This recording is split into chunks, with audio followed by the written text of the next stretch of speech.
Salam alaikum, Radio Dembe Jombugu Marina. Tungara Kumbera Koesu Tabane, Dina Radio, Dembe Radio, Silam Noa Radio, Omere Katikile 07 58 06 89 38. Serebe Nuganta France, coup numéro 00337 58 06 89 38. Serebega émission qui est démenée, Kawa Aladja Edara, Rabisimila. Alhamdulillahi rabbil alamin. Omar mo radio dambe trinkandano hoda ka kunyi igore ya gare lemino girse no gutuntere no gulatenga hoda ka kunyi silama ko kunyi ndey hoda ka kunyi tarjana lemun kunyi ndenga ota suko mantende ngana assalamu alaikum wa rahmatullahi wa barakatuh. O watungaran ko beranga ti Allah subhanahu wa ta'ala dungenga tungaran ko bera o gara kona garanga mo gobe awage mo ranga tagura keme aro tagura tanjikere karagandinga ti Allah subhanahu wa ta'ala dungenga radio dambe international kharsir benaga dome ke wagati ya harjunga keno gondi Alhaji Haidara nangu jimme kebe Haruna kebe Mahamudu Drame Mahamudu Touré nandaga wara Jeneba Kamara nandaga wara Fanta Haidarai kesu karo kesu goldome arade dambe kama Francis Jamane nonga strebe tukantongo ikara banga ke wakati nautu o karamo khorenga aro technique khore Kenya gani Daoud Traoré nandaga wara Walijatu Kamara nandaga wara otrin kandano su commenten wara ka su commenten kunyi giri maka gajaga jombo mara logo gopela jafunu tingado khanyaga almameka o hawa dembayay o daga kunyo o daga khamama lenki awada kana Congo Brazzaville ta Allah subhanahu wa ta'ala dungenga Allah dungen no gondi lenki tungaran ko bera masha Allah ta'ala ma dangi sere halle de ke gana dangi sere so halle lenki masha Allah o ga yankana sere be Congo Brazzaville tani kenni o malimatunyay Jenabu Baraji ari le mununga limunu kubenu iga sare Congo Brazzaville limunu kubenu aw idi dina ari dambe ari name ari iqile wala idina ari dambe ari name di qile ngati Allah subhanahu wa ta'ala dungenga lenki wa yankana Congo Brazzaville jamane nonga insha Allah taala radio dambe international amagri tusura ga voyage ndebarni debe jamana ti jamane wa qaramoy ko garunga lemun ko kirsunga oda ka suga dome ti Allah subhanahu wa ta'ala dungenga khaymenna manchanen nogondi kenya ga radio dambe international 24/24 serebe kana mulana radio katringa sur internet www.radiodambemarina.com serebe ga kana nyi anna mulana tringa frequency nga kenya ga ni 92.6 FM juna radio kana refresh radio dambe marina ngoni no ngani wa Francis jamane no nga serebe kana mulana tringa sur internet nga magari kenya ga ni telephone kille ga gadi ala numero ngana Congo kenya ga ni 0755 51 16 56 wa serebe kana mulana formation ni mekita ke xabar su commenter kama wa aw numero nyani 0758 06 89 38 radio dambe international wa bi ngutu ki wati watele yanga Congo Brazzaville xana to tukine gayme radio dambe de bo marina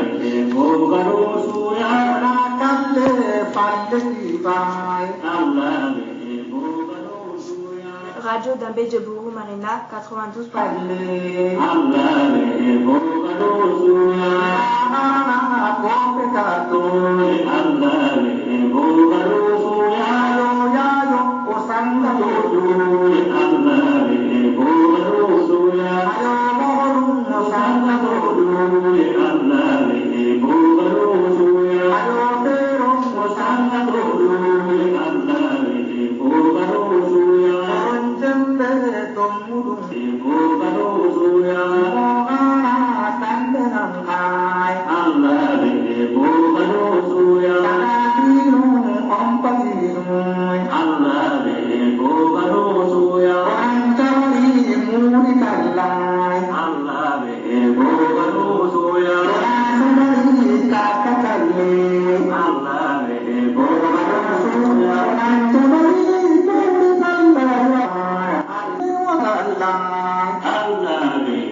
Orang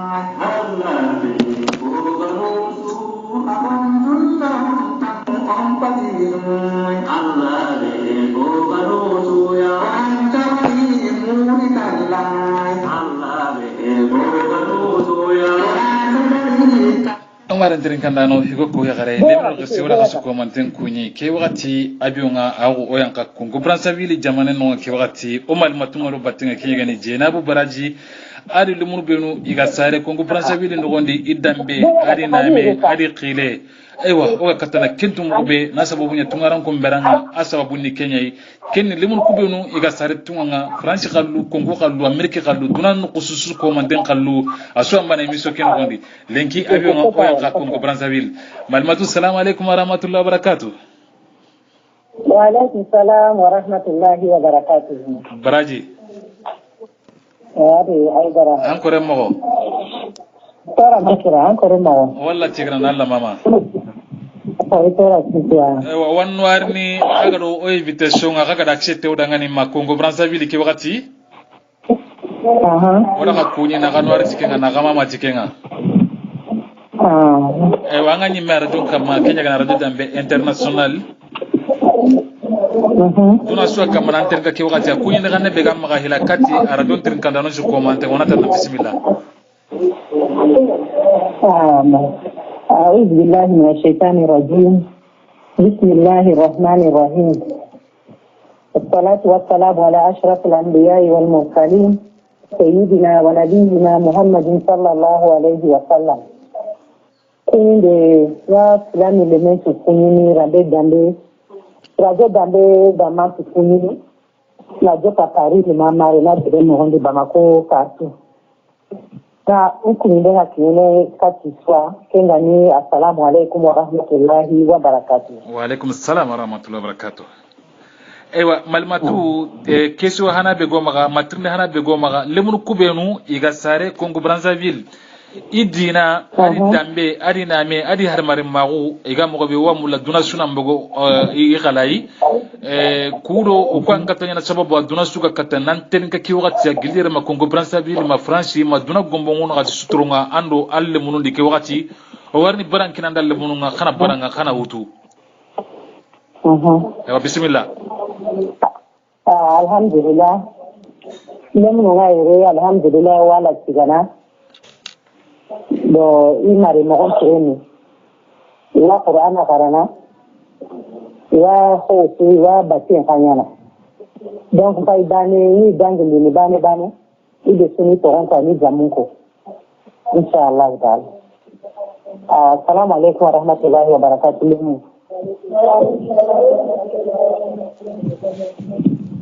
ba ni me antoro alan jamu السلام عليكم. أنت آخر من رأيتكم. السلام عليكم ورحمة الله وبركاته. جت وأنا في الجامعة تجاتي. ما تقول لما هيدرا، ما تقول قرمات جانكي. ما بين سكويني. ما تقول لما ما وين كويني. دار هيدرا. ما كويني. موري ما هيدرا. كيس. Maro Haidara, Nima Queenie, Asaboro, Oana, or Cancer on the control.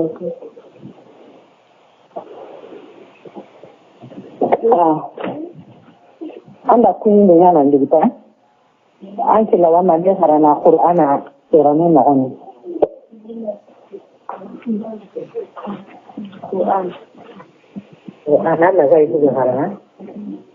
أعوذ بالله من الشيطان الرجيم بسم الله الرحمن الرحيم الحمد لله رب العالمين الرحمن الرحيم مالك يوم الدين إياك نعبد وإياك نستعين اهدنا الصراط المستقيم صراط الذين أنعمت aywa Omar Ntirigandano igoro ya gare lemino girse wala ka kunye wa direct nga gilliere ma Congo Brazzaville ke wakati ya awo merenga tinkille amasabati wodo Congo ngonna harsa wa abiyo mutugadi moga yanka Congo Brazzaville kebe ga lemunun kanne ari in kollannaga megara kempatan panci wa silami nyugo manda ay gari manchu naga Allah subhanahu wa ta'ala dungen nogondi ore gana yanka Congo Brazzaville inshallah aywa harsa wa Congo Brazzaville ke wakati ya ma kibere fotati Allô? Otorongandi ke wakati, otorongandi. Bismillah. Aniga kuchadi. Bismillah katangi bismillah torongandi. Ma sana ta continue. Bismillahirrahmanirrahim. Alhamdulillahi rabbil alamin. Arrahmanirrahim. Maliki yawmiddin. وإياك نستعين اهدنا الصراط المستقيم صراط الذين أنعمت aywa Omar Trinkandano wa ko toy murno xam nga mo siri katru mo digere gelere mak Brazzaville arate dambe international kilunga iwa mulana nyagamindo londi golle no gondi harsa o magri wodo Congo Brazzaville ko nga odi galini kama inshallah arate dambe jombo marina 89.6 FM woda gana ma Congo Brazzaville ke wakati inshallah sere bega emission ke denyene kawara ji ada bismillah malmato katru ngodi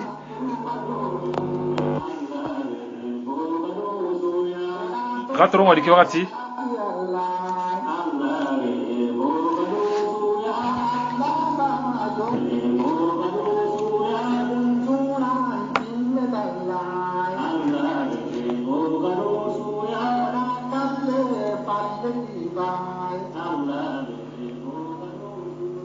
Radio Dambé Djobougou Marina 92.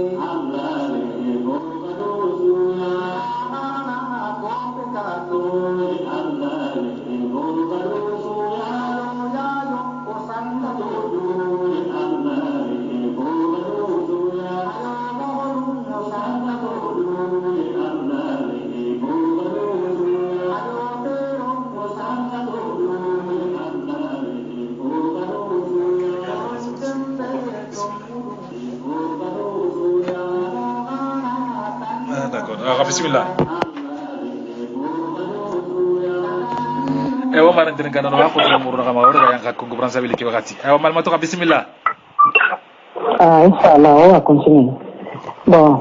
anto horo anjamu assalamu alaikum wa rahmatullahi wa barakatuh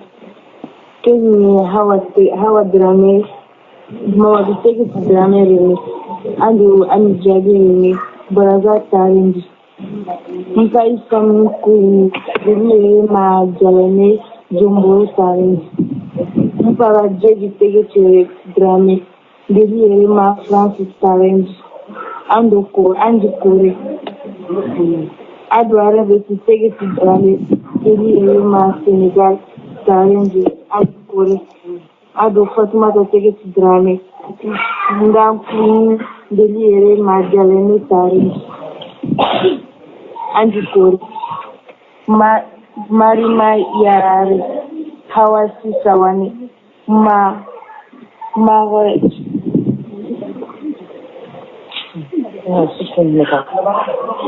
ando saudatu drame khoje taurandi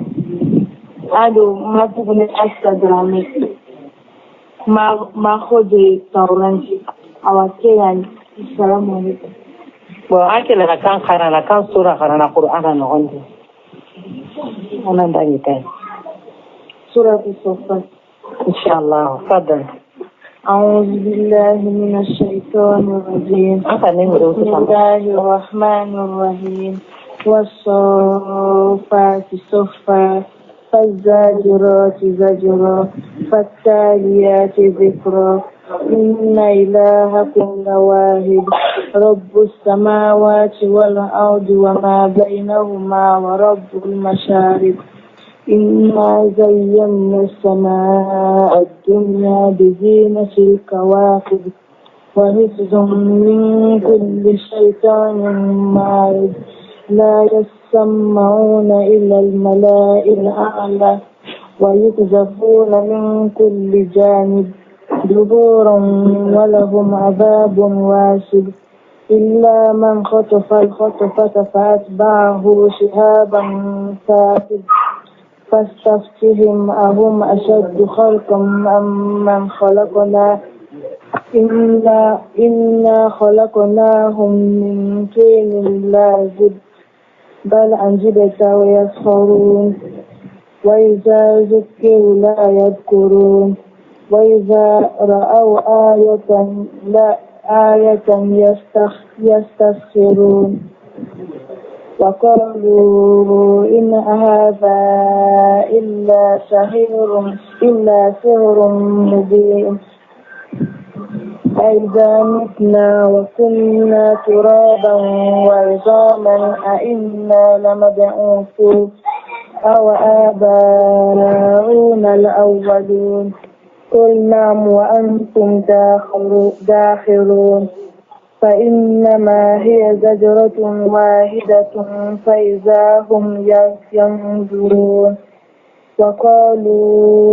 وقالوا يا ويلنا هذا يوم الدين هذا يوم الفصل الذي كنتم به تكذبون احشروا الذين ظلموا وأزواجهم وما كانوا يعبدون. صدق الله العظيم. جزاك الله خيرا أحسن الجزاء في ميزان الحسنات يا رب العالمين. دعني كتبي شريطنا إن شاء الله. تفضل أنت هو دانجامو. السلام عليكم ورحمة الله وبركاته. نجيت هوني مريم دراني. أخني وريتك. نجيت هوني مريم دراني. بابا هوني أونا دراني. ما هوني ماسا دراني. Mungkin jalan mungkin mbayi nuwa jalanye mpaba nuwa no manu kawano mama no kawano mukisima kawano mama toni o kiel tage chidurane mkunje makatanga mama tana wano atoni maran kitina drame mkunje wa katanga mama tana wano atoni siru de tudrane mbai wano atoni sirandu saro drane mkunje wakata mbai wano atoni kumbal jali drane mkunje wakata matune wano atoni tege tudrane mkunje wakata. Assalamu alaikum. Kan sura na miwa maga Qur'ana na wanda inshallah المنتفسين. أعوذ بالله من الشيطان الرجيم. بسم الله الرحمن الرحيم.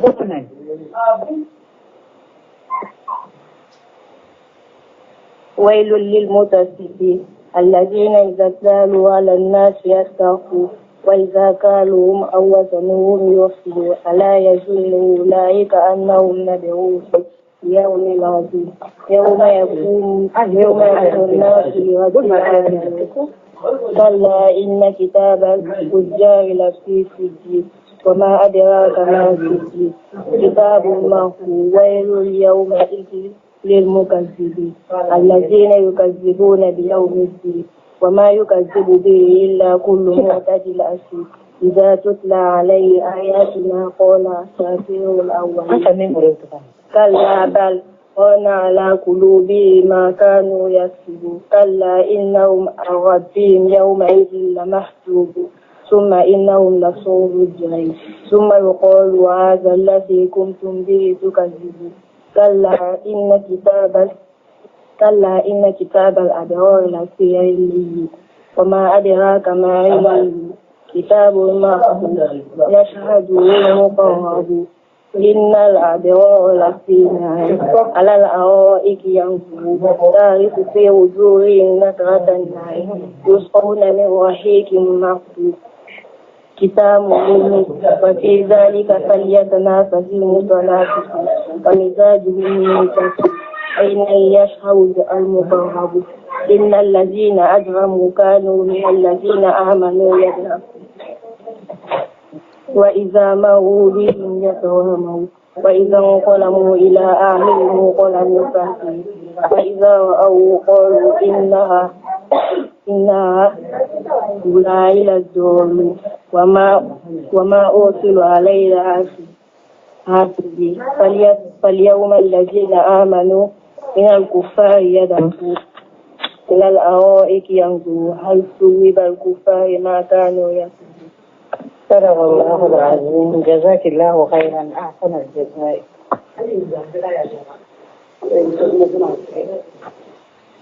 السلام عليكم ورحمة الله.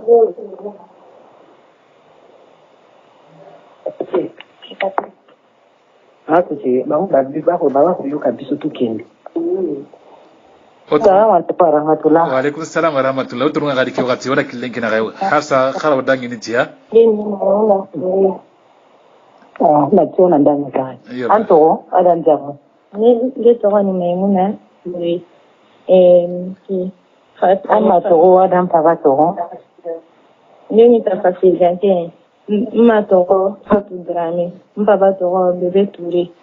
Watu ni Hussein Touré.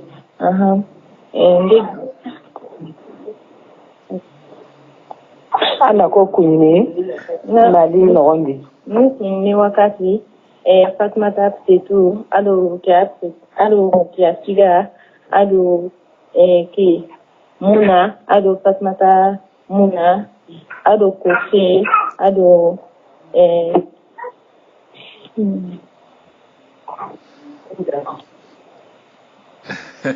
Kunyindaga kati seresi mali nogondi. yo Kunyindaga kiyo kati seresi ya na kunyindaga kati ya. ni wakati kati ntogorai Maimuna Jakite nga kunyini. Inshallah kana ni wake ma kuna nogondi kan sura na nyama kuna na nogondi. أعوذ بالله من الشيطان الرجيم بسم الله الرحمن الرحيم وعلى سائر لعذاب واقع للكافرين ليس له دافع من الله ذي المعارج تخرج الملائكة والروح إليه في يوم كان مقداره 50,000 سنة فاصبر صبرا جميلا إنهم يرونه بعيدا ونراه قريبا يوم تكون السماء كالمهل وتكون الجبال كالعهن ولا يسأل حميم حميما يبصرونهم يود المجرم لو يفتدي من عذاب يومئذ ببنيه وصاحبته وأخيه وفصيلته التي تؤويه ومن في الأرض جميعا ثم ينجيه كلا إنها لظى نزاعة للشوى تدعو من أدبر وتولى وجمع فأوعى إن الإنسان خلق هلوعا إذا مسه الشر وإذا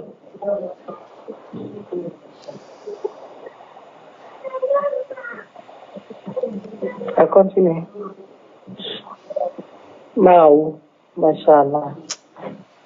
Mashallah. Mashallah, mashallah, mashallah. Jazakillahu khairan. Jazakillahu khairan. Ahsan al-jaza في الميزان الحسناتك يا رب العالمين. الله أكبر. السلام عليكم ورحمة الله وبركاته. Wa continue oremme mashallah. Uye ndakara ngin kutu ko Allah nya gana ya rabbal alamin. Harna atugadenya aljanatul firdaus ya rabbal alamin. Assalamu alaikum warahmatullah. Antu wa dan jamu. Assalamu alaikum warahmatullahi wabarakatuh.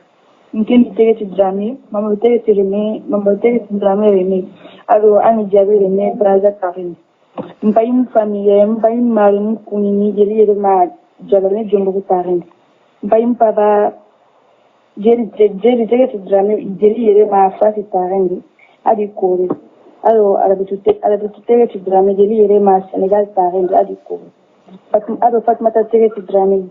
Nga kunini yeli yede ma jalane karin. Adi ko adan kore. Mpayin mama yakale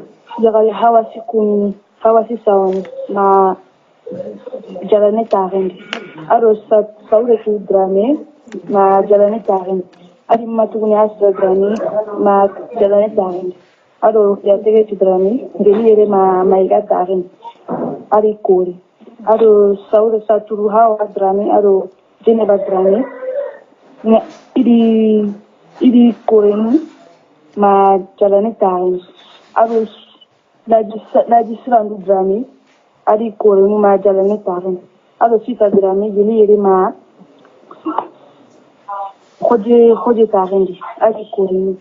ado sajo te jeli yere ma jalane tarin alo bas famuda darane geli yere ma fas karandi adi kore ma jabane alo Mamadou Surandu Drame geli yere ma fas karandi adi kore ngeni se Mamadou Tagati Reme brala geli ba banfi Masha Allah. Sasa kan sura na ni wanke mara Qur'ana na wande. Suratul Mujadila. أعوذ بالله من الشيطان الرجيم بسم الله الرحمن الرحيم قد سمع الله قول التي تجادلك في زوجها وتشتكي إلى الله والله يسمع تحاوركما إن الله سميع بصير الذين يظاهرون منكم من نسائهم ما هن أمهاتهم إن أمهاتهم إلا اللائي ولدنهم وإنهم ليقولون منكرا من القول وزهرا وإن الله العفو الغفور والذين يظاهرون من نسائهم ثم يعودون لما قالوا فتحرير رقبة من قبل أن يتماسا ذلكم توعظون به والله بما تعملون خبير فمن لم يجد فصيام شهرين متتابعين من قبل أن يتماسا فمن لم يستطع فإطعام 60 مسكينا ذلك لتؤمنوا بالله ورسوله وتلك حدود الله وللكافرين عذاب عليم إن الذين يحادون الله ورسوله كبتوا كما كبت الذين من قبلهم وقد أنزلنا آيات بينات وللكافرين عذاب مهين يوم يبعثهم الله جميعا فينبئهم بما عملوا أحصاه الله ونسوه والله على كل شيء شهيد ألم تر أن الله يعلم ما في السماوات وما في الأرض ما يكون من نجوى 3 إلا هو رابعهم ولا 5 إلا هو سادسهم ولا أدنى من ذلك ولا أكثر إلا هو معهم أينما كانوا ثم ينبئهم بما عملوا يوم القيامة إن الله بكل شيء عليم ألم تر إلى الذين نهوا عن النجوى ثم يعودون لما نهوا عنه ويتناجون بالإثم والعدوان ومعصية الرسول فتنجوا بالإثم والعدوان ومعصية الرسول وإذا جاءوك حيوك بما لم يحيك به الله ويقولون في أنفسهم لولا يعذبنا الله بما نقول حسبهم جهنم يصلونها فبئس المصير صدق الله العظيم. جزاك الله خيرا أحسن الجزاء في الميزان الحسناتك يا رب العالمين. بسم الله.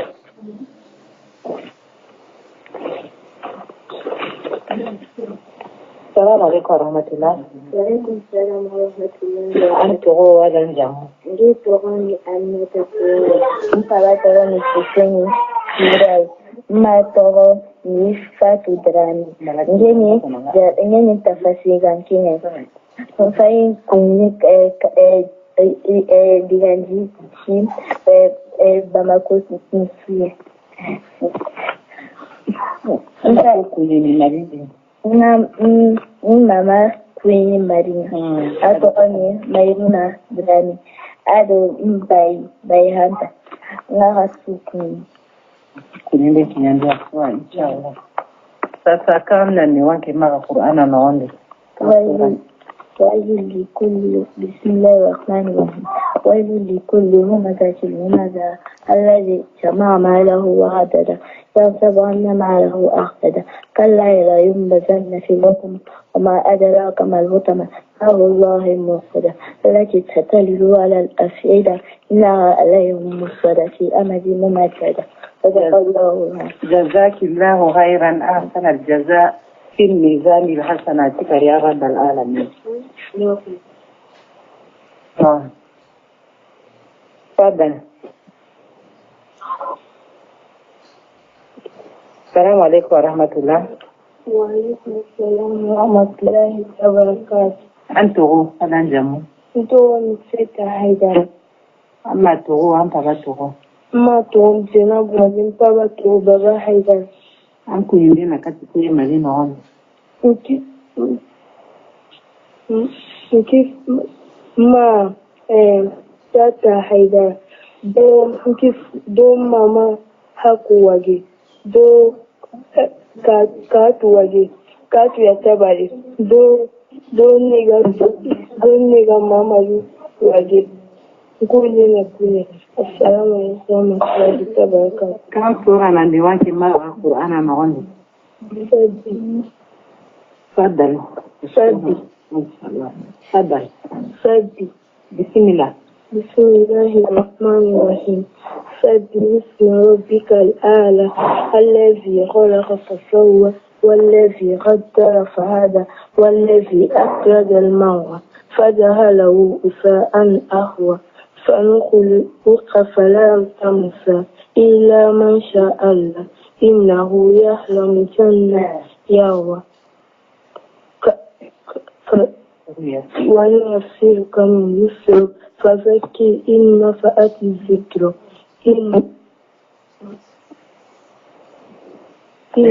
فيذكر من يشاء ويتجنب أشى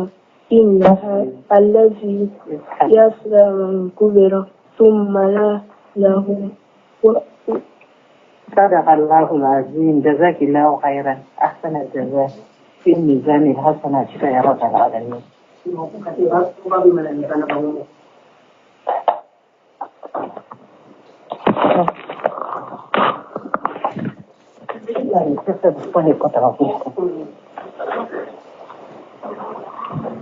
السلام عليكم ورحمة الله وبركاته. وأنتم هذا جنبه.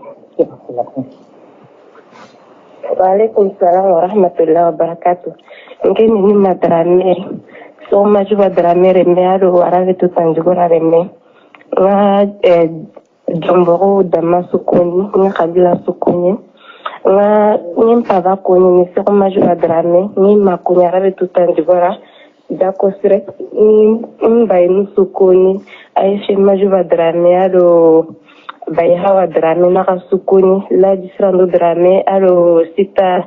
sirandu drame naka sukuni na ka usuma juba ka kuni. Inshallah. Kan sura na niwake mara Qur'ana na Suratul Najm. Fadal. بسم الله الرحمن الرحيم. والنجم إذا هوى ما ضل صاحبكم وما هوى وما يكون عن الهوى إن هو إلا وحي يوحى علمه شديد القوى ذو مرة فاستوى وهو بالأفق الأعلى.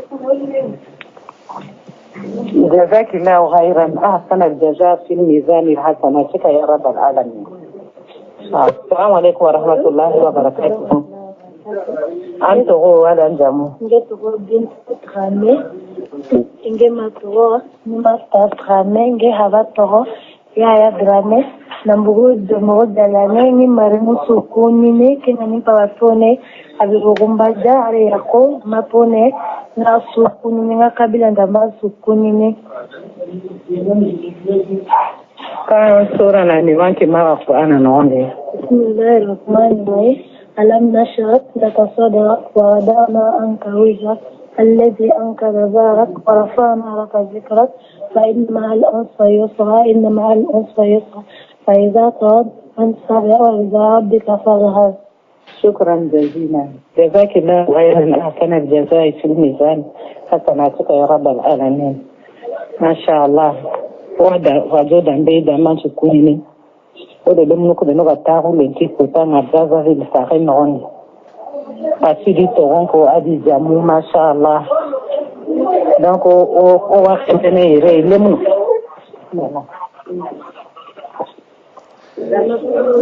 O tsukuni o kuni de kinyande ni karamogo no. O karamogo no ko be no kapari. O kuni de kinyande ni aswa. Wala malmatu. Inshallah. Ustaz tirnde be go تفضل مشكورا. tirnde be go maga lemunu ku i garangana madarasa nya ba ma i garangana kam go mun na kentu hila lemunu ku ga garangana mo be vraiment wala لمن كل غيري قرنا مدرسة يعني إسكا سوا قرنا مدرسة بانيها مدرسة نجيلياني وإيشغل يعني الله اكبر إنت قرنا مدرسة باني الله اكبر madarasa nanu ga ga kara mo be ba يا بو مدرسة غيري الله اكبر مدرسة غبين نوير قرنا مو غبين غير الله اكبر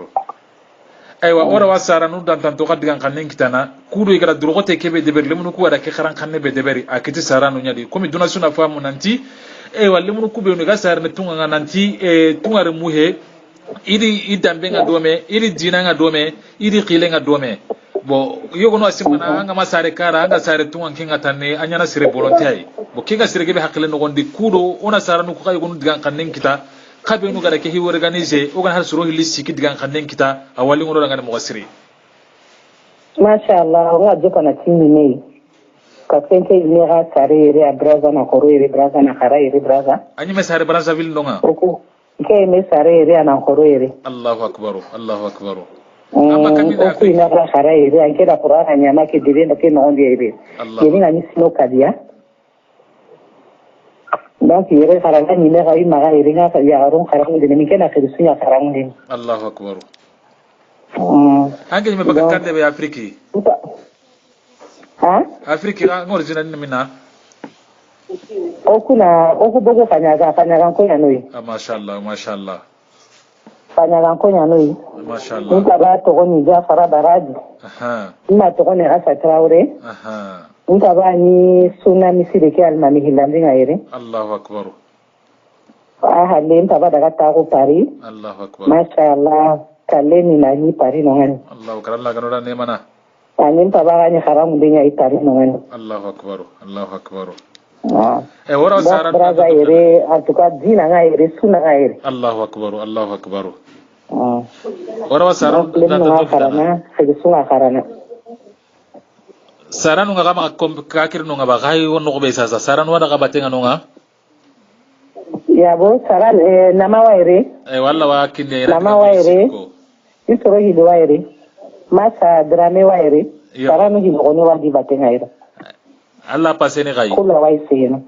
basi ntada kimi nama idrai nama assalamu alaikum warahmatullahi fadal wa alaikum assalam wa rahmatullahi wa barakatuh an kan nengutu honne haydara alaikum salam wa rahmatullahi wa barakatuh namma haydara ni ba haydara yo am bayan aywa kunyine be gam maga hila katti radio dambe trin kandano ona tan bismillah kunyine nga pronari diga mun trindindi kunyine be ga katti maga dambe trin kandano kene wa kunyini ona ta'ala assalamu alaikum wa rahmatullahi wabarakatuh arna arjoke arna dinge kane amina ya rabbi arna ajidi amina ya rabbi Allah nda wara halle ya rabbi Allah kama wanya gana Allah maga Allah gana as abu tikitim osrenya no suko mandolanga amina ya rabbi lemun ko abe ko buguna qur'an qarala ganna nyana fi hawzir qarwi qur'an ngaida ngana arjanna muso ya rabbi amina ya rabbi arna ga dalande ara jonka kedi o ga dalana ga trinkan o ga dalana ga muko yala tunde be go baga katti lemunu ku imere ma gonna ga ma kam mo gono ngani iwa ga diga mun trinkan ba kana diga mun be no koni danga lemunu ko woni o diga mun trinkan ngana ko ida mo so di wanya na kundunya yi Allahu akbar tase ngana ti ta ko no so wa kinya dabarni imare mo ko ni nan jingora ngale ngana lengo o ga dilen gona menyi ngega tinin na lin o benda ni suda mini wata ko ni wodu ko mala matun ko nga Allahu akbar ma so bane so halere ndi sunyi me kama yere ayi Allahu akbar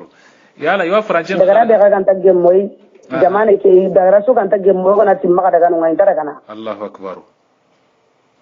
yo ko ni hijabi nya no gondi ni khara na ranya yi wadda kana wari ni ko Allahu akbar ke ani haydara yala ina madrasa bana garangara me wa franjen ka garangara no ngawe kanne tanono ga ken garangara nan ko arabe ke madrasa ngaire wa karanga wa franco arabun ka karna masha Allah ewa idemo radio dambe idema khabarin mu kunan kasoba idemo radio dambe khabarin mu kunan kasoba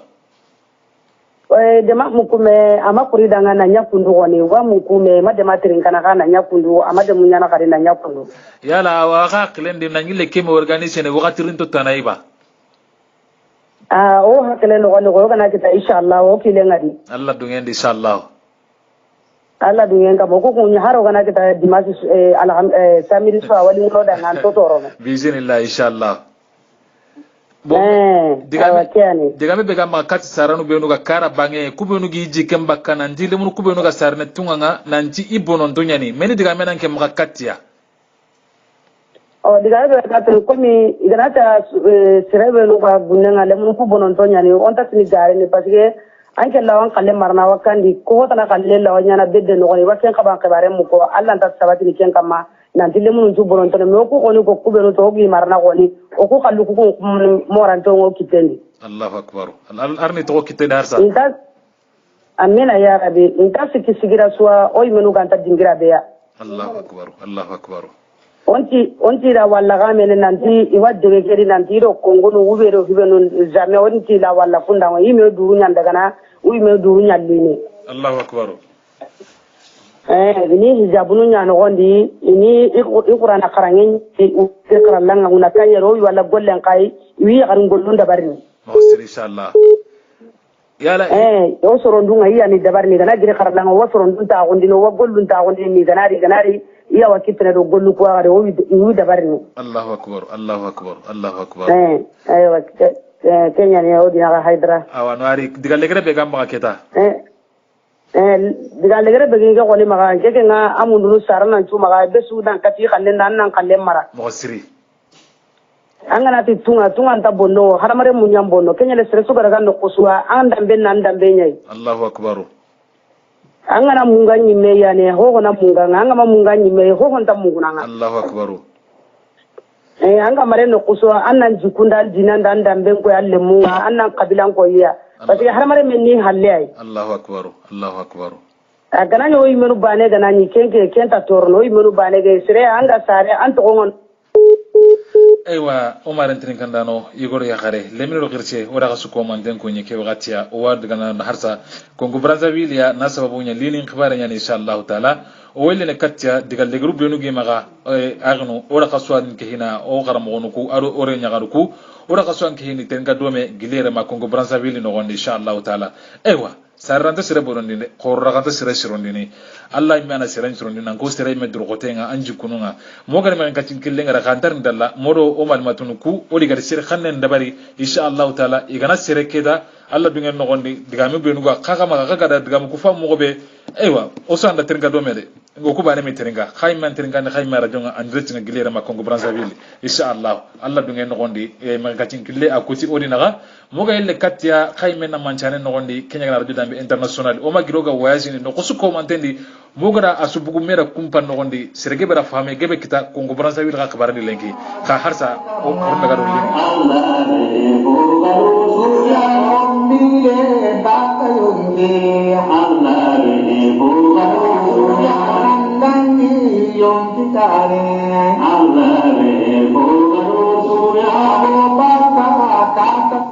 Arna Dembe Denye Kane, Arna Berkeladi, Serebega émission ke Denyene, Kawara Jiaida, Bismillah.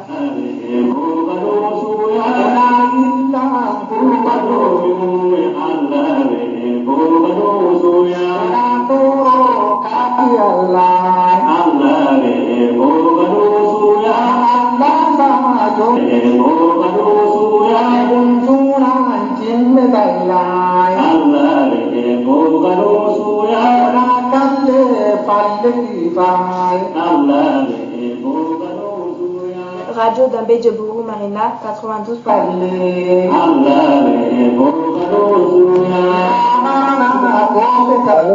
harsa Omar ndrin kandano wa kongo Brazzaville o tronga gari ki wakati diga le groupe no ga o mal matunum maga katti radio Dambé trin kandano su commentenga gelera ma Brazzaville ke wakati ona to mal matunga ana diga le garen kini Omar nya gare be ga toko inshallah. السلام عليكم ورحمة الله وبركاته. السلام عليكم ورحمة الله وبركاته. أنت هو الأنجم. أنتو قل يا باتي أما تغو وأنت لا تغو ما تغفج تقولي ما تغفيون يا باتي أنا أقصد من المدينة نوعا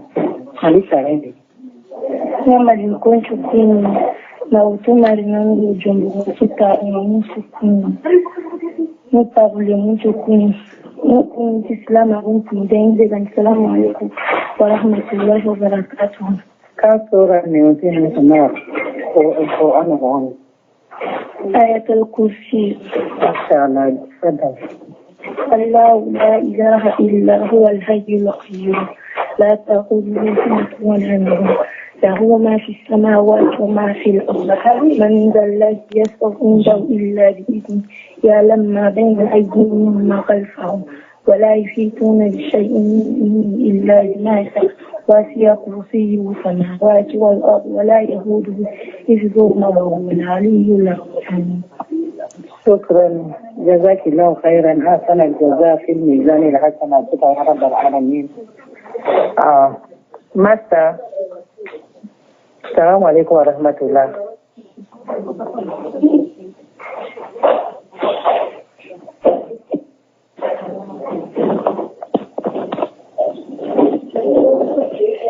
السلام عليكم ورحمة الله وبركاته.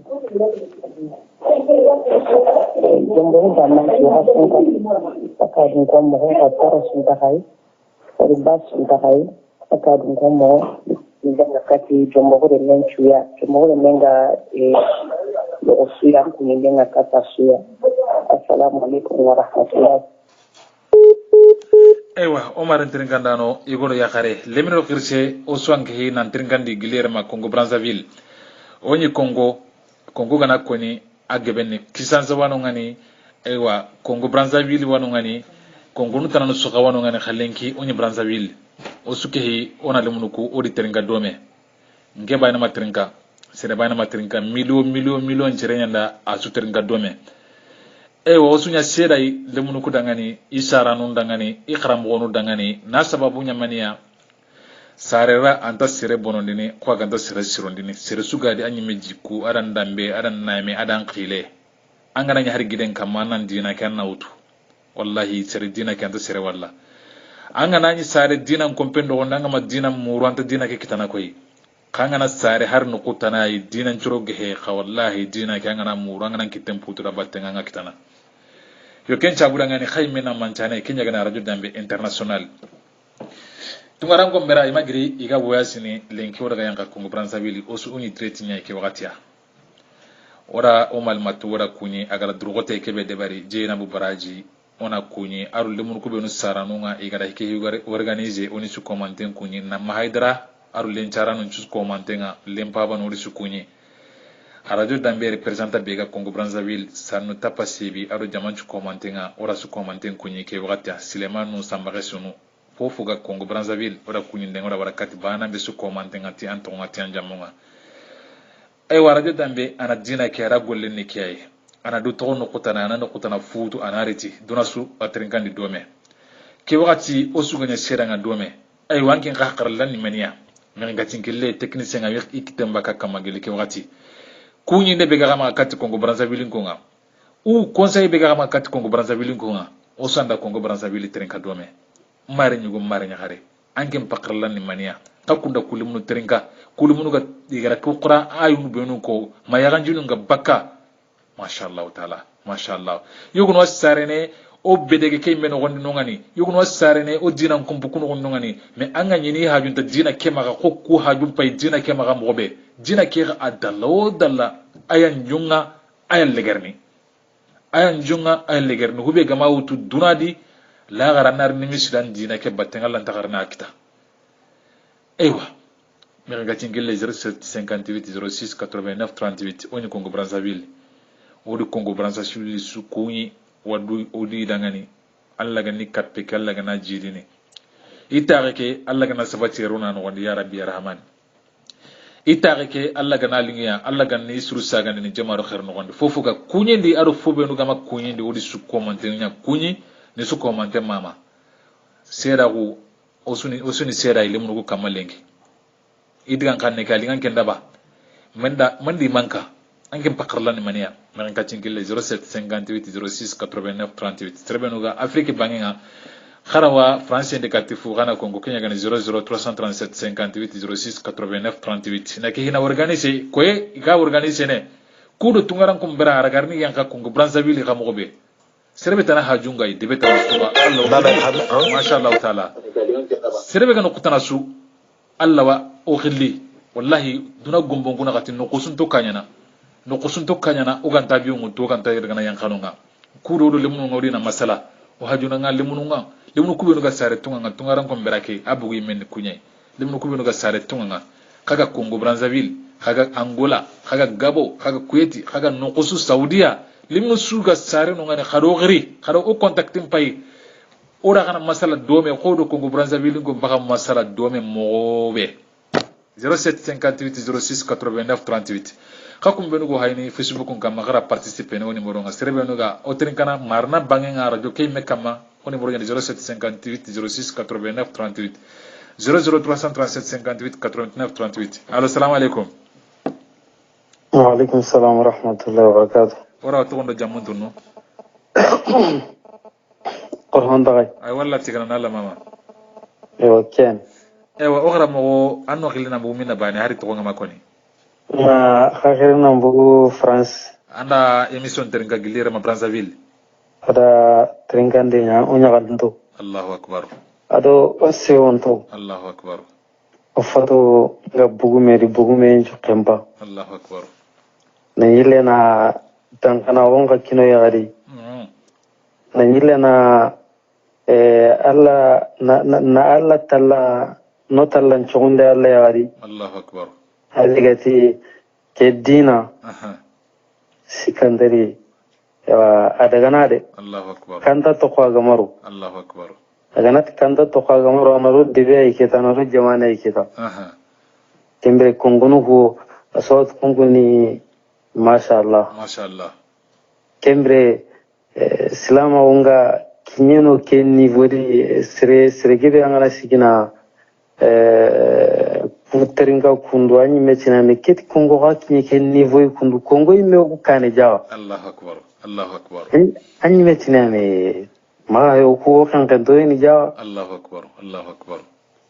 kembre kena butenya tala lono di na o talan chondo dina Allahu akbar na o dina kan yen talan kinoi Allahu akbar na atuindo ya nanti jawa soninga on kan ho gore Allahu akbar nanti jaga soninga on tege dore tege soninga on tege adore ke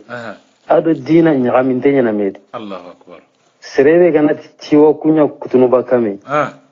hanya hamla na imendo tanum kutuba kame ke angara imen kutuba ka tanum Allahu akbar kenda brene Allahu akbar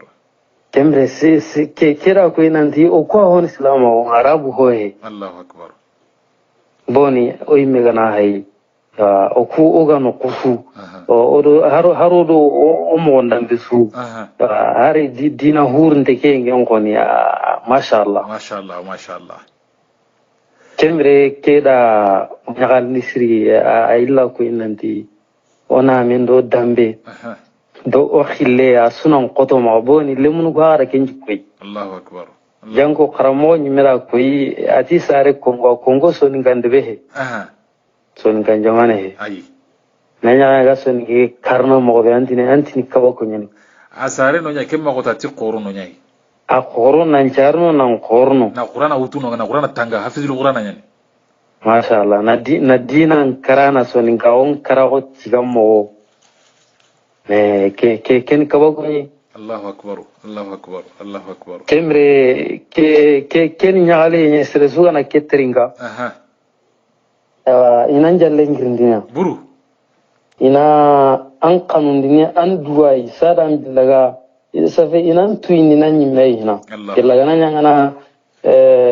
tawunan cimme gollege kamo Allahu akbar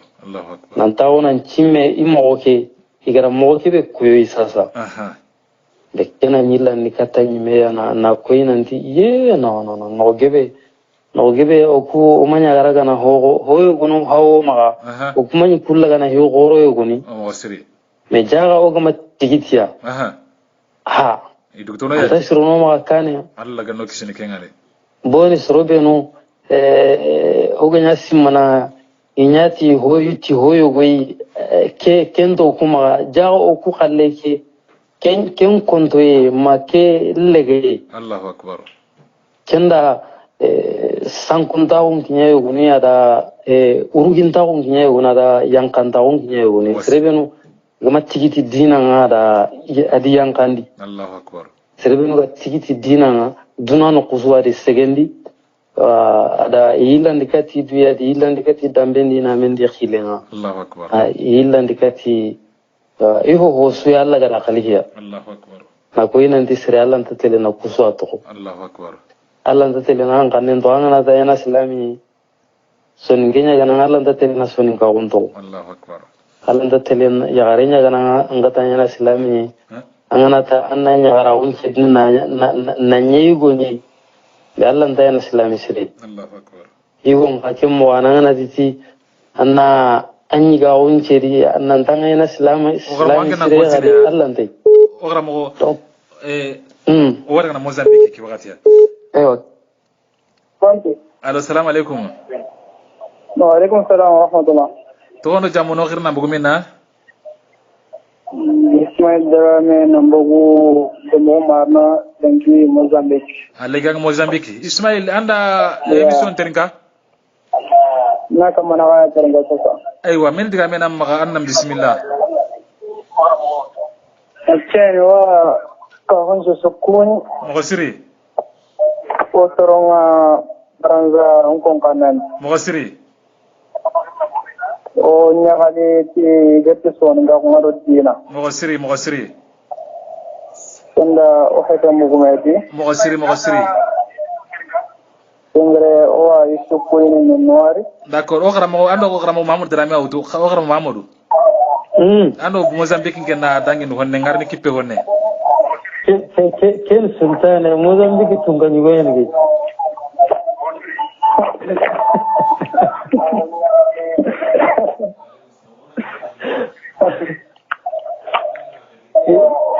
ken Ero amo Kala tigano kawa Mozambique tano ni toranda tagano non Isawa yo ken alhamdulillah Ara golu mo wala tigano Baranga ma alhamdulillah yodame Awa ken ora ko ya garo golle yo ken hay min hado golle alhamdulillah ta sama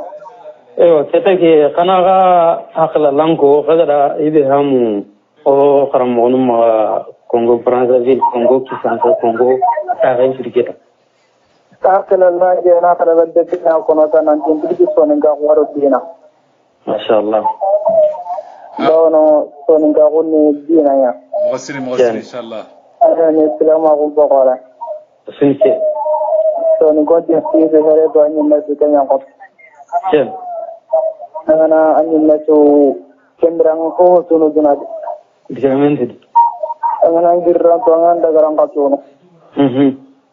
kemire o ko ndanga iya ran ya girra kebe ina sil harta ken igana su ide garang to la samana diamante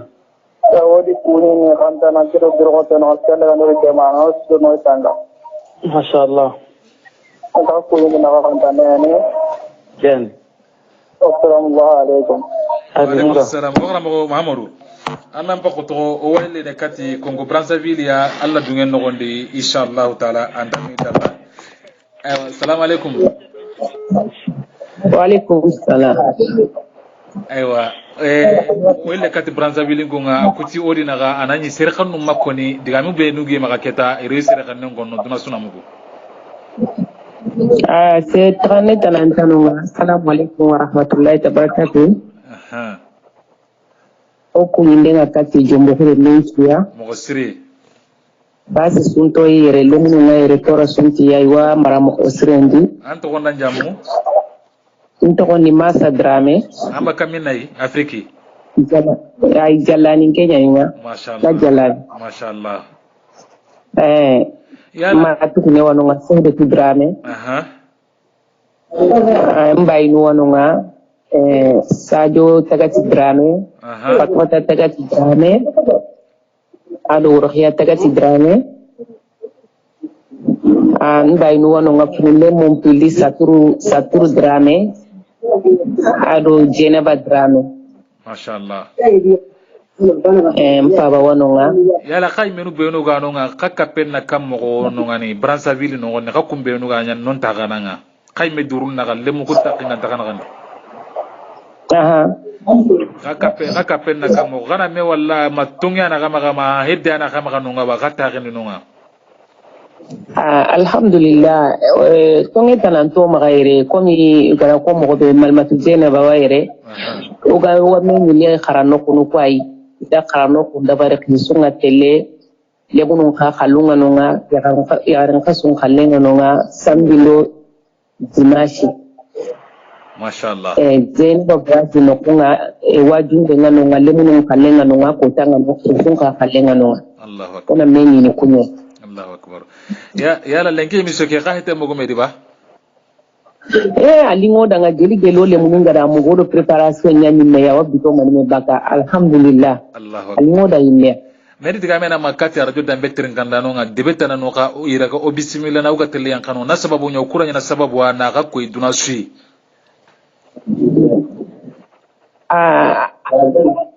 alingo danga de wallahi on tatwa tempanko no mo be uga fube kono tande harna radio dambe harsa na jidindi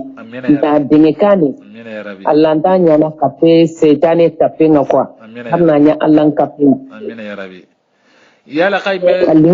kata gani no ngani garu non pan kamanu ko khote enta kadi na ga ko imanchudo hotana no gananya kay me durun na kanu ngani khote enta kata gani no ngani ay kote sunto maga o imancho kayo menino karunya no gondi ona imanche nyana dangi gerendi ona besuna sange Allahu akbar dampironde ke kay control sunta kamano nga khara wa dina ke deberne ko kote ganta kamma ken kamma wakati yogoni ay wakuto nyano kamake parce que hari ya ga city ke ga nyana wakati be sasa ida ken kotoi Allahu akbar aywa digal legre be kam maketa wona libere inshallah alhamdulillah komi ole mununga nyakali mo be on tamula kana mfamo yakadi inshallah na hari konnya kendi ikani ifaminuntu muasiri wala kubenu bari jalani konga ni faminuntu kubenu tafasiri gan ko mo makaire anga tusuni jombo kwai muasiri andingo danga siri ole munu yogono ka iswa madrasa bani otasui wa menyi ni madrasa bunga Allahu akbar lenge kadi iri menyere alini danga siri Allahu akbar alingo ko gara mo siri wallahi alhamdulillah wara kan wara mo siri sereta na waro ngam anyame yo mana mawaire aywa bismillah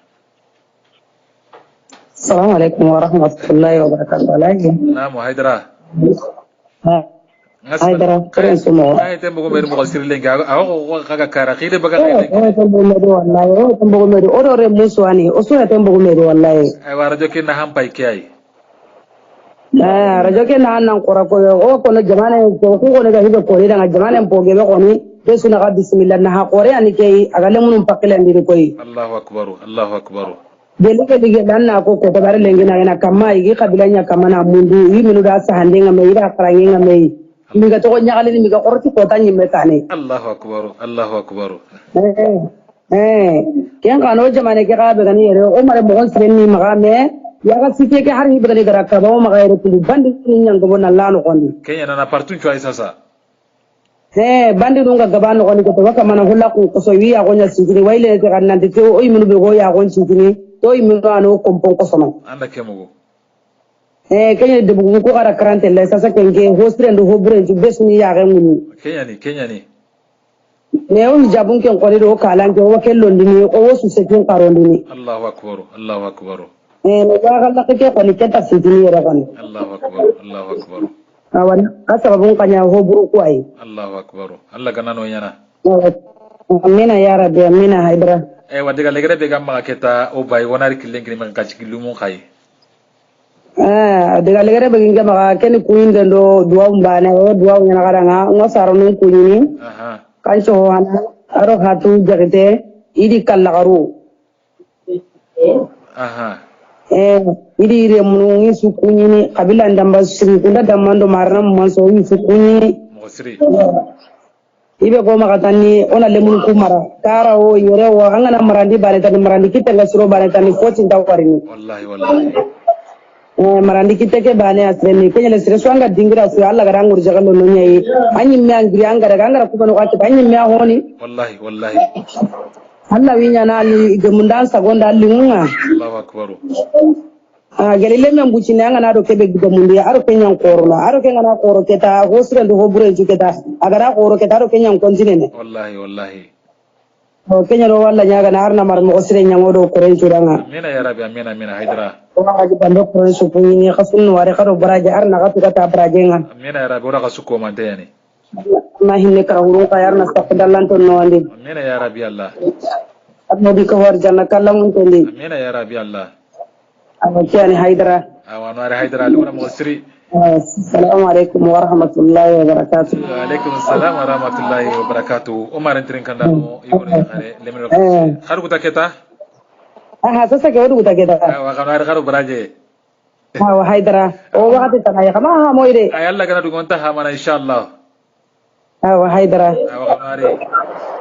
assalamu alaikum wa alaikum assalam wa rahmatullahi wa barakatuh radio dambe international odaga kunyi oda khamama onyin no be sasa ki wakati kenya ni Congo Brazzaville tungaran ko beranga iri hudi mutuna daga yan kanungani osonke no omar muku ore muku aro ko no kunni suten gadome mashallah taala kenya ro magiro ga kono wakati su komantenga lemun kube ni ga sare tunga ke emission iya emission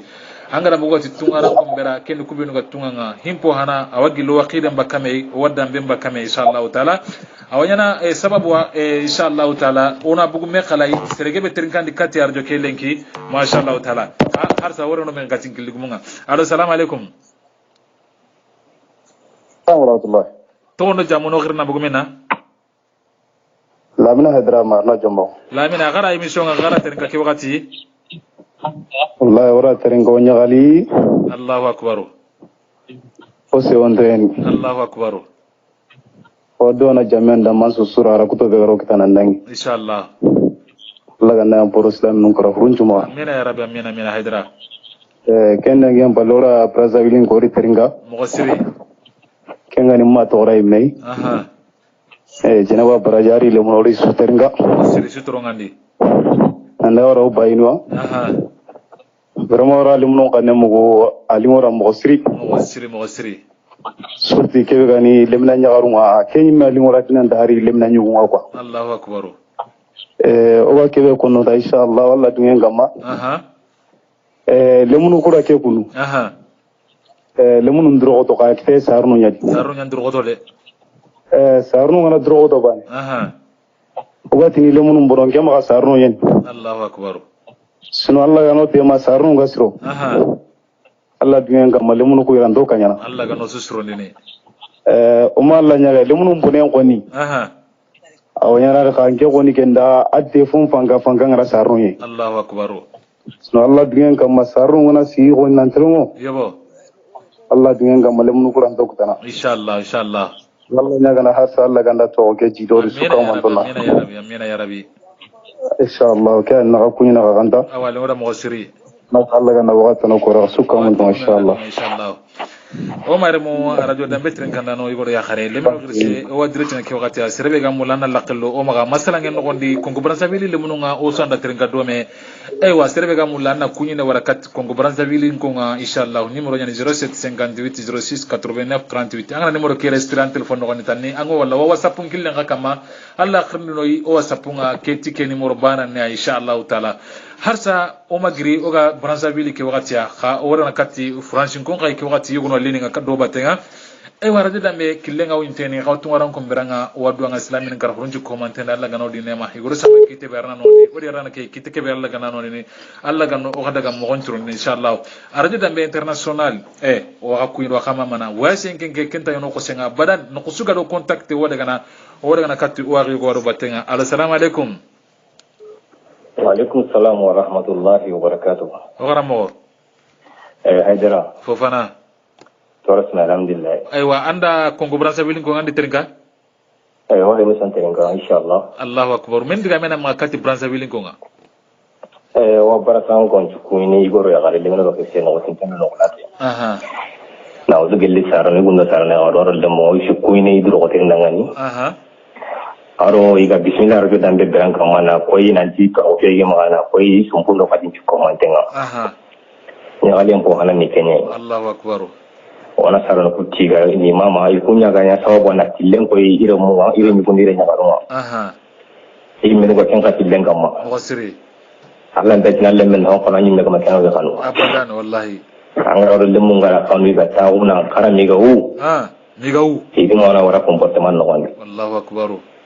Ana talle men da kede barani men da kende wala lemmen katan bille tingala da barani keman ke wara da barani. Waji oblige ara da barani. Wallahi wallahi. Sarano kono kunya tiga wani mama Allah tiga nden dangi halle. Wallahi duro goto buru. Kian inshallah wa lu dambe tin ganran chukuni igoro ya gare lemmen do fise. Mo sir inshallah. Angara mo igata ro dambe ko tungaran ko bera ke an hampai ke ni chai wa yo konno tungaran ko danga arjo dambe am padu tiya fatishu. Ah. Tunga anga no suwa am padu tiya do dambe. Uro kiye angara journalist international ko fatishu o wani mi daga sende bena wadi inshallah faten jama na wadi. Inshallah ogaramo. Na karkara andi same dinga arjo dambe ara tungaran ko ya beran kamma. Hamyo ga kai tunga ko je ga kama tunga kada wani hasan lawe ko tuna suna mu arjun ka ke ta wonta na kaya maka yare kana liqa o bismillah o ga bismillah wadin dambe ju inshallah o tani haidara o o tajin ko yini kenani Muhammad Darawe atro ngandi ogaramo tapa lengi surprise ko Darame Fofana. Kita gawe ndo ko ngalengi Ay ondang alare ora mo yana surprise bi diga ndo ko ngalengi wa ora mo tapa naam surprise bu ci de mangi ngita emission kedi ba est-ce que o hakkilandi nanti ke me to ko waktene wala ko ku jamanu ikundu ba surprise nja kenke odangi kenni bo Allahu akbar baro dangi kenni manga majiganti kewa diga mun kewa ka kone dingira kenga kone ken dingira ke tama tu hakla ta kanyani kenyani kenke bo wakati ndanga wando aw garam ko tokome kunyi de be ga gama katti me hila khana me kunyi hila ndangara wala ka so ni katta ngam ko mi so go katta yanga ay ngati diga men dimma lengi ken mere ken de o asasa ke amba har 5 minutes sangkal mana dan amba har 5 minutes kato dangan daga ke kenya le go andang ala kurle kenke wakati ye ken angara kebe ko mashallah yani keke ida koi ida selama onko ida soninka onko ida hadamar onko kenke ida ho gano kalle ida sukoi wallahi da wasimende oga kebe murnu iku injarno maado ko anga gira ko mawe nanti ke ngemma sarno yen potongunya ni sarno ngana siro sikandari lemu ngana ibonanda humu kenke bra dat ni angana hari siro mo nanti ti anga siro kenda ulle nanta bonno boni no hay mere membo kenke mera tongunya na sege kitena hogebe nya kama kitena hogebe nga urnu ke kilebe kama kitena kenya kama bana mo benu baka kiten takin kama o tiba urnu tini les exceptions ne font pas le loi bana ku le seria nda urnu ti kun wallahi kembre kene sarno aure ne sarno nanti iya nan gawana na matmona kono motni iya nan gawana marihina wa motni iya nan karahina wa wala parce que lemu ngarni ya sera lemu ngarni iya haina nya ya gamere anan gawa iya na ya gamere un karahina ya gamere unta ya gancho unta kuini agarnia kengangro lemu nga taw ke beray na ke ko ana saran ndangiro ke killa kama wala orang kami kayak kamu, anggar udah lemu nggak tahu nak kejina kara, jadi saronya orang kita kamu. Iya. isharon nya ngari ka na ko ya nanti kya na hoshi na kya na hoburenga ken ni ida awri sarnu mo bo har sawt ni sarunda kenan qawana ai hatanya talambugu meri nanti ganyi kibe muragana honne inan qawana hokka hay harsa na ko nan jaga kibe ganyo ma so benga mega o ganyi titne ti fanga be nan qawana ni le fanga sana kapayga ala boni angana honna hantu anna anko tigine de siri nan qoto ganya ma ganya ara arwani nanya na hantu mega soronka daga bugu bana soronga da awurnan je soronga kawai da kena sire sokhille adamare menge kem mwana ana anjalin nangole lingon da na angolen kamdi katanga na kame la nyankindi kemme kubenu gada ke golle da barado kubenu gadi trinka nan qawa aswa nan chugo ke golle da do na nyille hokka payga nan ti okinye ke nivoi okinye ke hakai nan di sasa ke alhamdulillah inke alhamdulillah ni onan talan chege daga na kamuno bo non ta kinyana gampa ai kenke o gan ta kinyana nan ko abdire sona sege marenya sindi duwe nan sege daga na kamuno kemro simeno wado kinya kileo inshallah alhamdulillah daga legrun ko hari antene jaga marnan ko inshallah mo bismillah bon kani journaliste international ni kenga o lengara surprise ya ora teren kama mashallah parce que dunga ke tare ni men Allah ko kama Allahu akbar isarano ni kannum mu kara i kontante ni antire mu ko ga tunanga nanti ima boni jikeni kama Allahu akbar wala dunga ke tare ne kenya ma ngana mu nanti botom mu wantiga unti bana bondi bo kengi tenen ko ti ko botom mo mantiga wa sire o digitiga mutinda bana na bondi ko mo ma ga ko tiga mun no mo be anti siyo hire mu mara na le menya mara sara su garan nan katina le men mara angana ko dina halle mu ko imanya halle mu ko ko ibon de angana kare mere mu ba angana ka karan ko ni ma tawo in shi to ha ken dira kulim ko dirka to ko sasa wala ngo to ken ni duro ten campagne wala wat no zula international na to sura no kudu kati jamanu ma wa ko na ha mi ko kita jamanu ci person mo gombe ta bismillah kan inshallah waqra mo nari digal ko tapana ilen la o journalist international oda atiga siri boni oga ki tungaran ko ndake brai sikandara arjo ke durongani dengan tak kini nak kuni. Allahu Akbar. Kembre tumunya ni sikang orang leme ayah nagani sitini, ayah nagani sitinde nage, kemana mana nagani kau laga wasi. Orang masa. Ayah kini kita mahara laga yogi. Betul hal. Kian orang Anwar Sri Natiga hak nanti anak. Ya hingga ceta nak kahai. Anak far. أذكر ما تاني كي وغرا بقول خادر غطا تاني كي كيتا أيوة وغرا بقول كيتا كي أنا تو سنقوم رتوما كذي ولين كونا كونكوي يبغى كيتا وسيمين واتلا أمريكا واتلا إسبانيا واتلا نقطنا واتلا جيني كاتريا واتلا نقصي ono oga نقونجا ono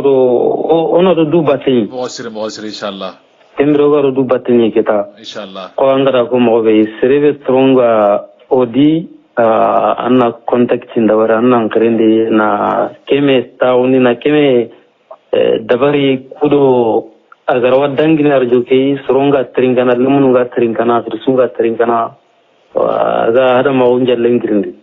boni na oja lengrindi kati hinga hibe gani هذي قوة مني الله فارين ركين يحرض المؤمنين على القتال مؤمن جلين جرندي أورن أجدي جلين جرندي كاتي أنا أقرأ مو دوكنا كيوتا نونار وعليكم السلام ورحمة الله تونو جامونا بقومينا نبغو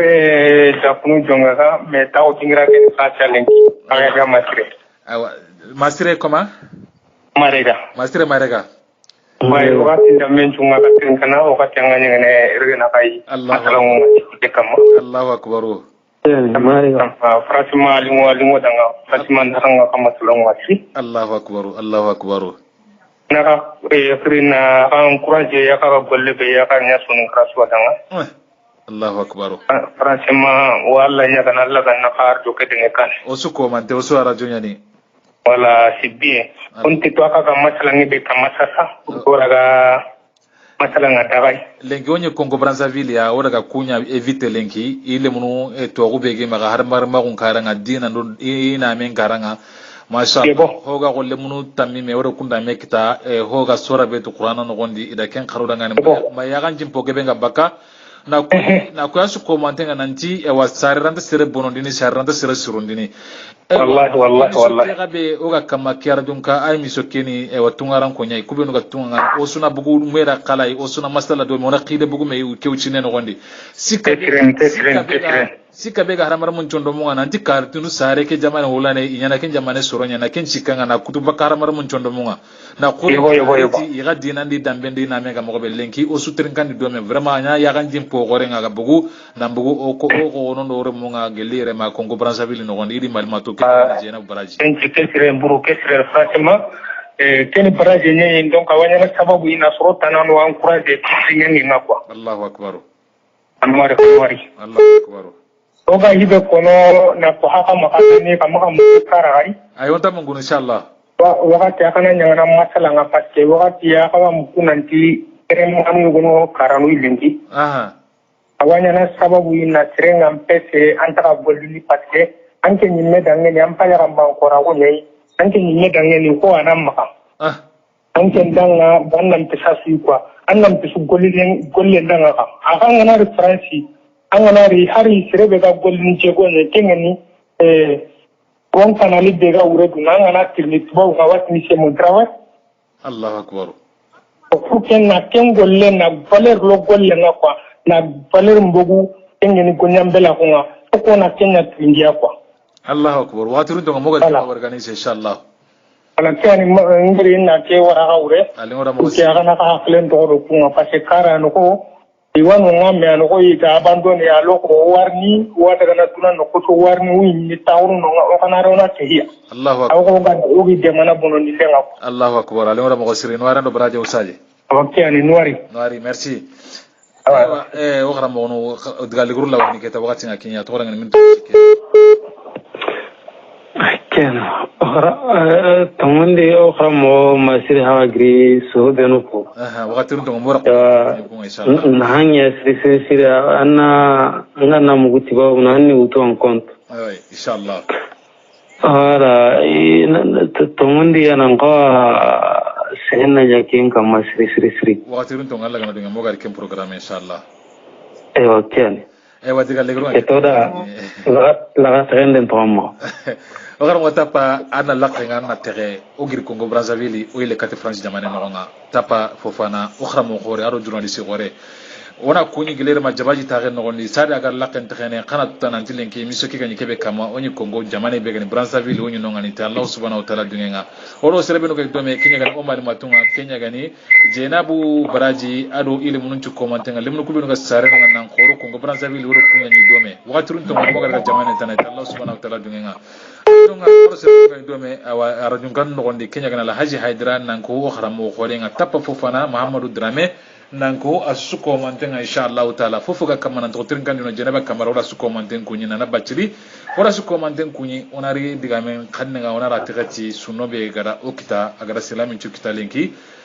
kenya gano haba fodi on kujita sibi alhamdulillah rabbil alamin aru silami huran chukko mantenga ananti silami on kara huran chukko manti waddo ngalla ganna yampa odi ma e gro samati kiti kebarna nondi odi akeni kiti kebarla ganna nondi ni alla ganno hadaga mo wonchrondi ni mare nyugo mare nyagale noni kay anna duwa yogo daga nyugo na duwa kabatandi inshallah nanti ahuru ronde nga kenya linki sibitin ko take jombo marna tegen no gondi oda silamin chu o duwa su komantene nga nanti tungaran ko mberan to nga na sababu nya o gana ke misudi wakati su komantene oro haba kana misoke oda yana da barni dome wallahi emisoke ga dangi o haba halle su arale qore ani inshallah e wa ba war batenga balasa gawre je kirma banna ku yini comme wakati nga kinya inshallah wa ko to murna ba mo siri wa ku ni kirma banna ta geno gondi na sabo nya wakati nyi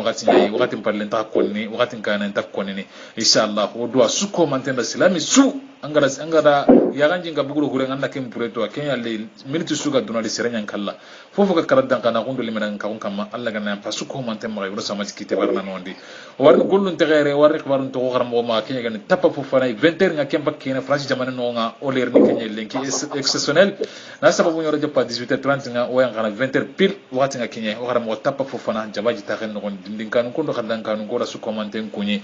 o garam mo ke tondi ari drogote nga ari kanuinga dina ke dangani alla ganora agolle musonya jannatul firdausia tappa fofana wona tana gullu la kuntere ani roboton no gondi alla ganna sibitire ko ni o su commentenga na rasu commenten dan sibitire emission ga kebe kama allah subhanahu wa ta'ala dunga annabi nyime kebe gan ayuba alla gara jarabiti watenga inshallah ta'ala ayuba khibaru nga passe mo be muro khram ko kawsu touré wala ganya direct nga radio dambe nga sibitire inshallah ta'ala annabi nyimu ko khibaru nga muga yang kat kun kai banati bane alla dungen no gondi uga yang jamana kasu banati bane ayuba alayhi salam kisirne maga kama alla la jarabiti watenga mo siri ayuba ga bre mo be alla dungen no gondi o khara mo kawsu touré alla dungen no gondi wala wana direct nga sibitiri radio dambe international o magiro ga wasini lengi gollu nga warni togere o khara mo tappa fofana abi suru no boto no gondi ana la xentere watna ga su commenter na gelo ga ga cere kana po maga antene nga warni kin marna ko nga antani dalla watna o khara mo tappa nga na kilengutu radio dambe igoro ga le meno fesse no gulata no ngotinde wakati mkinye huwe no tiringana toki ya radio dambe ke wakati ya na utugele apeki oropo aji oroka sukuni wala kongkong kunyi wakati irangani alla gantori hamandime ke berakama haro suru no dome lenki kota ke ngale journalist international nga alaji haidara mamud dame haro kunyi dome ke wakati ya inshallah alla ganna amedi wiri ko anda giri allah subhanahu wa ta'ala wa ta'ala assalamu alaikum wa rahmatullahi wa barakatuh wakati kinye kanwali khatiri kandenga sere bega emission ke denyele na wala jaidara kanwali khatiri kandenya owa kutata na inshallah